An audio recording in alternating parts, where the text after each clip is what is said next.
a lot of the times I was locked up was stabbing people, attempted murders and stuff like that. But it was the reaction and the rawness of the bloke who was getting stabbed. And he was like, this was a grown man. The bloke that was getting stabbed may have been about 35, 40 years old. And he was like crying in a way I never heard someone cry before, and asking for help in a way that was like directed to the skies.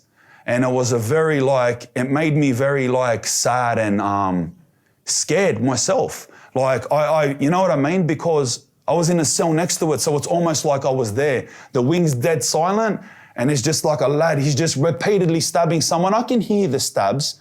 That's not the thing. It was just the way the bloke reacted. He was like crying like it was his way out. You know what I mean? Like there was nothing left. And the rawness of his voice and his cry, it were like sent chills down my body. Like it was, it had me shook. It had me shook for a few days. I remember that morning just being shook.